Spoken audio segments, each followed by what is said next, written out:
अभयजी, काय सांगाल? आज राज ठाकरेंची भेट घेतली आहे ती म्हणजे विनय कोरे आणि शेकापच्या जयंत पाटलांनी भेट घेतलेली आहे. काय सांगाल, या भेटीमागचं कारण काय आहे? काय अर्थ लावता येईल या भेटीचा?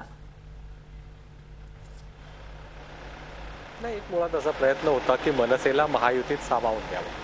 त्यासाठी बरेच प्रयत्न झाले. मागचे वर्षभर हे प्रयत्न सुरू होते, त्यात काही यश आलं नाही. राज ठाकरे यांनी भूमिका घेतली की मला एकटं जायचंय, मी एकटा लढणार आहे, माझं स्वतंत्र लढणार आहे.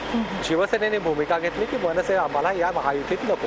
त्यामुळे दोघांचे मार्ग वेगळे झाले होते. तरीही शेवटचा प्रयत्न म्हणून गडकरी यांनी परवा त्यांची भेट घेतली, त्यावरून युतीमध्ये जे काहूर निर्माण झालं होतं तेही आपण पाहिलं.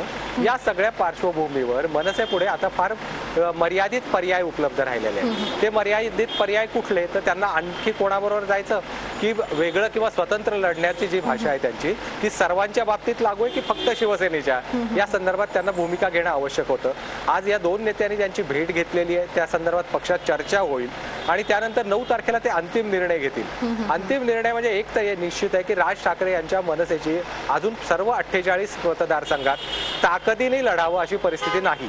अशा परिस्थितीमध्ये जिथे आपली ताकद आहे, थोडीफार ताकद आहे, तिथेच फक्त लढायचं आणि बाकीचे मतदारसंघ मोकळे सोडायचे का? आणि तिथे कुठलीच भूमिका न घेता तटस्थ राहायचं की तिथे आणखी कोणी भिडू गोळा करून त्या भागातले त्यांना मदत करायची? अशा दोन पर्याय त्यांच्या समोर होते. आजची परिस्थिती पाहता त्यांनी दुसऱ्या पर्यायाकडे तिथे कुठेतरी त्यांचा कल दिसतोय की आज आपण शेकापचं उदाहरण घेतलं तर शेकाप आज रायगड जिल्हा आणि महाराष्ट्रात काही ठिकाणी विखुरलेले त्यांचे परंपरागत मतदारसंघ असं बघितलं तर फारशी अशी पूर्ण राज्यभर त्यांची ताकद नाही.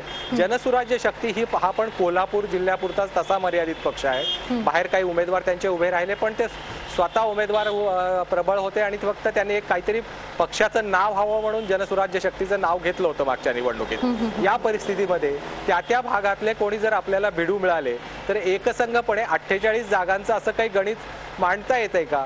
आणि तिथल्या मतदार आपली जर इच्छा नसेल किंवा आपण तटस्थ राहिलो तर तो कदाचित युतीकडे जाईल आणि तसं होऊ नये अशी जर त्यांची इच्छा असेल तर मला वाटतं ते आघाडी बरोबर जातील. अन्यथा ते ज्यांची मर्यादित शक्ती आहे तेवढ्या शक्तीपुरते स्वतंत्रपणे लढण्याची भूमिका घेतील. आज त्यांची युतीबद्दलची भूमिका काय आहे याच्यावर त्यांचं तिसरी आघाडीत सहभागी होणं मला वाटतं त्याच्यावर ठरणार आहे. नक्कीच तिसऱ्या आघाडीचा प्रयोग खरं म्हणजे महाराष्ट्रात कदाचित दुसऱ्यांदा होत असावा. हा मागेच्या वेळेस रिडालोसचा एक प्रयोग झाला. काय वाटतं, महाराष्ट्रात तिसऱ्या आघाडीचा हा प्रयोग यशस्वी होऊ शकतो?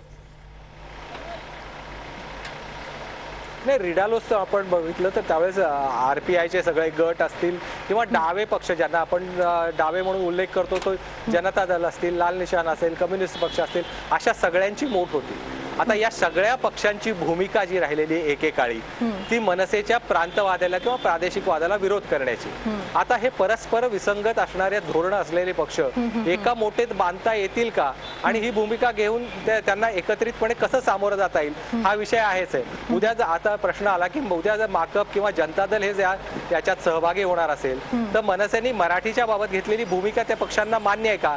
त्यांचं उत्तर भारतीयांविरुद्धचं आंदोलन त्यांना मान्य आहे का? असे अनेक प्रश्न उभे राहतील. झी 24 तास रहा एक पाऊल पुढे.